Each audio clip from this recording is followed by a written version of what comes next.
Christmas, and welcome to my spoiler review of Nosferatu. Yes, when I first saw the trailer for this movie and it ended on Christmas Day, I got a real hoot out of that. But now that I've seen the film, and that it's very Christmas Carol coded, and there is a Christmas tree in the movie, I actually think that a lot of horror fans will be absolutely delighted to watch it today on Christmas. I think it's probably gonna be one of the best Christmases ever.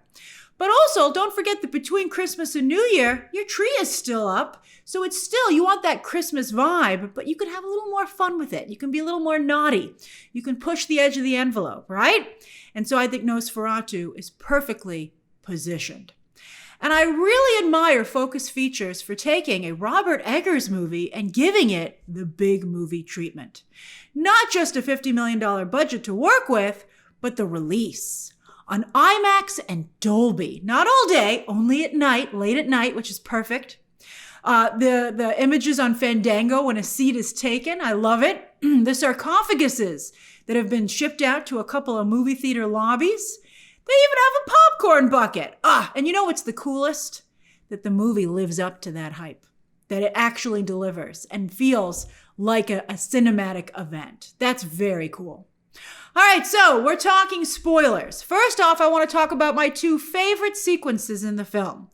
Nicholas Hoult going to Count Orlok's castle, and then Aaron Taylor Johnson's storyline, particularly his descent into madness. Oh, that last shot of him. Whew, it was crazy. I loved it.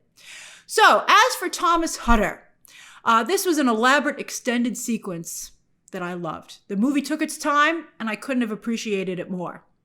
It starts off with him going to work, la-di-da-di-da, like Pinocchio, right? Going through this German village, this beautiful practical set, and he comes to his law firm, which is a little Bob Cratchity, little Scrooge, the way it's done. And he has a deeply unsettling conversation with his boss, Simon McBurney's Herr Knock, who clearly is already working for Count Orlok. So the whole conversation is just so alarming and disturbing and so insidious and unsettling. And the office behind them so detailed. You're like, oh, this is disturbing. But look at the set behind you. What a place to tell this story. And then, of course, the running gag from here all the way throughout is that Nicholas Hoult's Thomas Hutter is just so polite. Polite to the point that he ends up in this horrible situation. There are so many chances for him to just be like, you know what? I'm going to pass. He could even do it politely, but he just doesn't want to offend. Of course, there's also the carrot of a better life. If he gets this client, Count Orlok, it'll be a better life for him, his career, for the bride that he just married.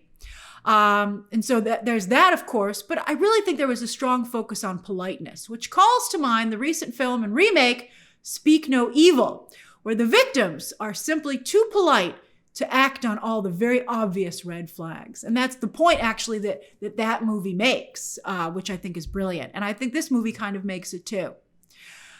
So the journey to Count Orlok's castle is just visually stunning. We start off with imagery like right out of a Turner painting, really highlighting famous Western European landscape artists. And, we go from that. I mean, this is it's such a well-made film. Like stylistically, you go from that kind of a look to like the illustrations for old fairy tales, right? And old school horror illustrations. And the world slowly becomes devoid of color. Like first it goes to the earthy browns of the Gypsy Inn where Nicholas Hoult's Thomas Hutter spends the night. And he of course ignores the warnings not to go to Count Orlok's castle. They even take his horse. But no, he walks. He continues on foot. I'm like, wow, this is amazing. It's almost a little bit like, I wouldn't be surprised if SNL maybe made fun of it. It was very funny. But, it worked. And then, of course, the carriage comes for him. A driverless carriage. This was by far my favorite visual sequence, this specific part in the film. Little Sleepy Hollow, right? Like a dream. Even a little Sleeping Beauty, which is my favorite Disney animated movie. It's just stunning. I was like, that is very nice. One of the reasons I like this movie is I told you I've gone through a goth phase. There's still a little bit in there, and it just so reminded me of some of my favorite things that I've read, books and comic books, and seen like Sleeping Beauty. I just think it's amazing. And then the castle, a gothic labyrinth, where Count Orlok, through force of personality and insistence, just like the villain in Speak No Evil, is able to bully Hoult into submission. And with just a hint of homoerotic tension, because you don't know what's going on between these two men. I mean, you get glimpses of it. And Thomas Hutter, it's just all a fever dream. And he's like, what's happening to me? And I'm like, well, I saw a little of it. Pretty spicy. Then, so that sequence, and it ends with Nicholas Hoult taking he's chased out of the room by those dogs, those hounds. And then he falls like into the water with his shirt all bloodied. I mean, I gasped. I was like, oh my goodness. That was just really cool. Then Aaron Taylor, it's almost like he's doing the Dracula walk of shame with that. That was just great. Then Aaron Taylor Johnson as his good friend and also much richer friend, Friedrich Harding. And what a good friend, because he is also too polite, as he allows Hutter's wife, Ellen, to stay at their home instead of sending her to the hospital when she starts to become possessed once her husband leaves. They're like, we'll look after your wife. And then she's like crawling the walls, basically. And they're like, I guess she better stay here a little longer. And you're like, get her out of the house, man. I mean, it's partially because Friedrich doesn't believe in any of this stuff, but I mean, like, she seems clearly to be connected to this evil that's descending on their town. Why do you have her in your home? I mean, it was crazy. Harding, as I said in my non-spoiler review, he's our cousin Fred, right? A good man, a kind man, but also a man with very little imagination. I love that. He's reluctant, as I said, to believe any of this until he loses both his wife and his two daughters. He really made me feel that too. That was very sad. And that drives him insane. The cemetery shots, not only their initial cemetery, but then when he returns to the cemetery he's discovered, his body is discovered in the tomb with his wife's body because he wanted to have, let's say, one last dalliance with her. And you find them, he died in the middle of it. So you find them in that position. You just see a glimpse of it. But it was the kind of deeply disturbing, crazy stuff that just fits so well with these gothic horror stories. I mean, it was great. Aaron Taylor Johnson did the role perfectly. It was great. Because he's good to play a regular guy, but he can also do the crazy stuff as well. And importantly, you don't think that Harding is dumb or conceited or pompous. Again, he's just a good, ordinary man. And this is what Count Orlok does to good and ordinary men. Unfortunately for Count Orlok, though, he's up against a not good, very unique man in Willem Dafoe's Professor von Franz. Professor von Franz is, he deeply believes in all of this. But it turns out he doesn't have any tricks up his sleeve. His plan is to give Count Orlok exactly what he wants, Lily Rose Depp's Ellen, because it turns out that this is a historic trap for these types of beings. How does it work? Well, it seems that these old crusty Draculas become so distracted in the boudoir of a healthy young woman that they forget that the sun is coming up and they die, right? You would think, considering they're so old and they're immortal, basically, that they would have met a lot of hot chicks at this point and they'd be a dime a dozen and that survival would be their primary concern. But you would be wrong. Although, there's recent events that people say, a lot of guys get into trouble over the ladies. And Count Orlok / Dracula is no exception. So that's a pretty amazing final shot with the naked body of Count Orlok, basically a bag of bones and rotting flesh, right? Lying on top of the naked Depp, both of them dead after an all-night, session of lovemaking and blood drinking. Like, whoa, what a way to go. And that's the big ending. Lily Rose Depp's Ellen sacrifices herself so that her husband, her German town, and the entire world might live. It turns out she was a lonely child, bored and lonely. And so therefore, in her early teenage years, she was easily seduced by Count Orlok psychically. And they've actually been together, so to speak, but, psychically. But, that still her body kind of went along with it. So that really called to mind when the Invisible Man invades that girls' school in the League of Extraordinary Gentlemen comic, right? And suffice it to say, Ellen, therefore, does not have the best reputation amongst family and friends because she's been found in some compromising situations at least once. So she's very delighted that Thomas is still willing to marry her, and his own kinkiness, I think, partially what saves him. And she thinks that maybe she can have a normal life, right? But this makes Orlok very jealous, and that's one of the reasons he wants to do away with Thomas, to do away with the competition. And in some ways, they almost also become like a bit of a threesome. The Gothic challengers. But there's a catch, though. In person, Count Orlok can only be with Ellen if she willingly agrees to it. And he accomplishes this by threatening her husband, her German town, and the whole world. So I don't really feel that's consent. even if the words do come out of her mouth, that's not really consent.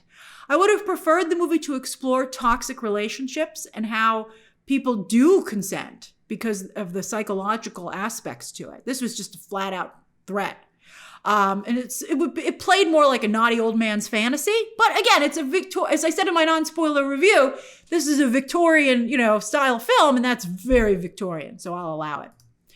Lily Rose Depp, as I also said in my non-spoiler review, does a fine job, asked to writhe under Count Orlok, both figuratively and literally, and to do a few scenes where she's possessed by evil, her body unnaturally contorted and distorted, right? And tortured.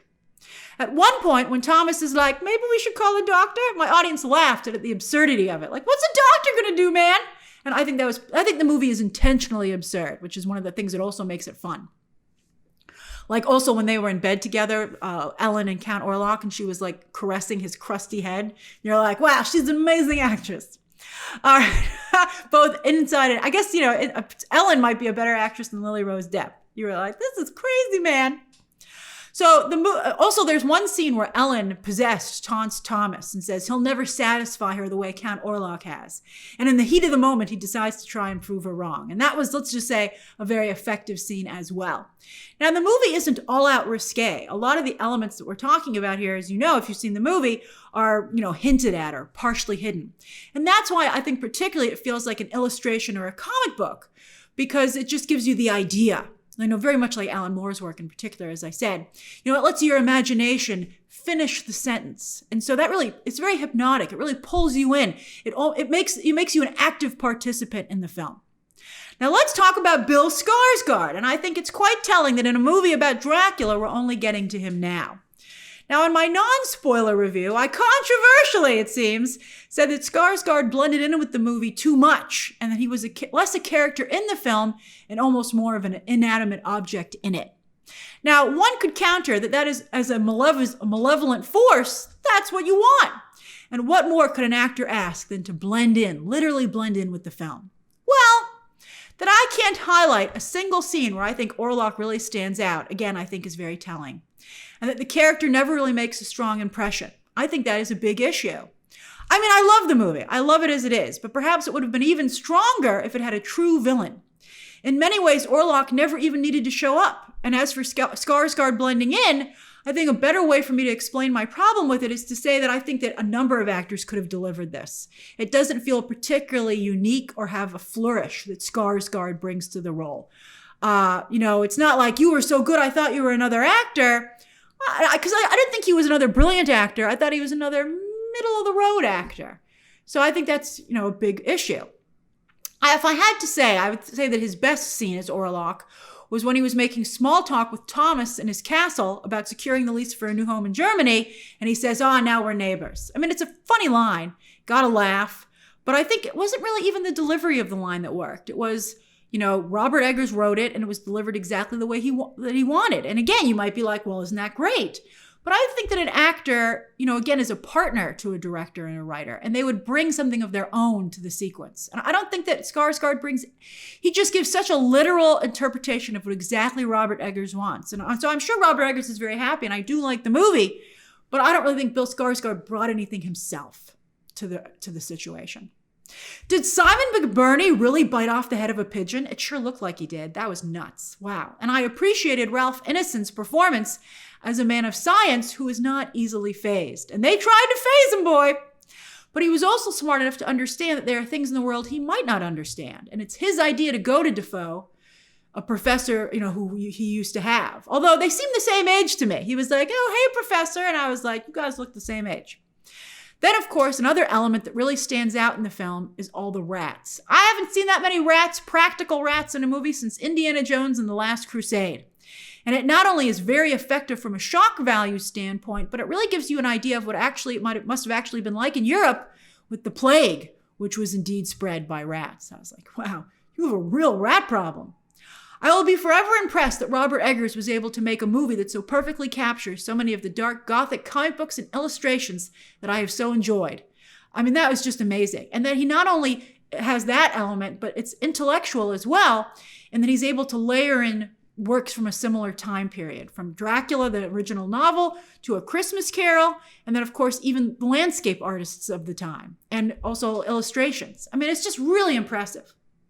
The film is meticulously researched, inspired, and executed, and I am just really taken with it. It's just glorious.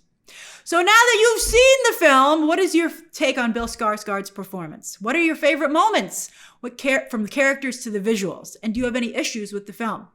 And do you think it delivers on the promise of a big cinematic experience, right? As Hollywood tries to keep getting you to come out to the movies.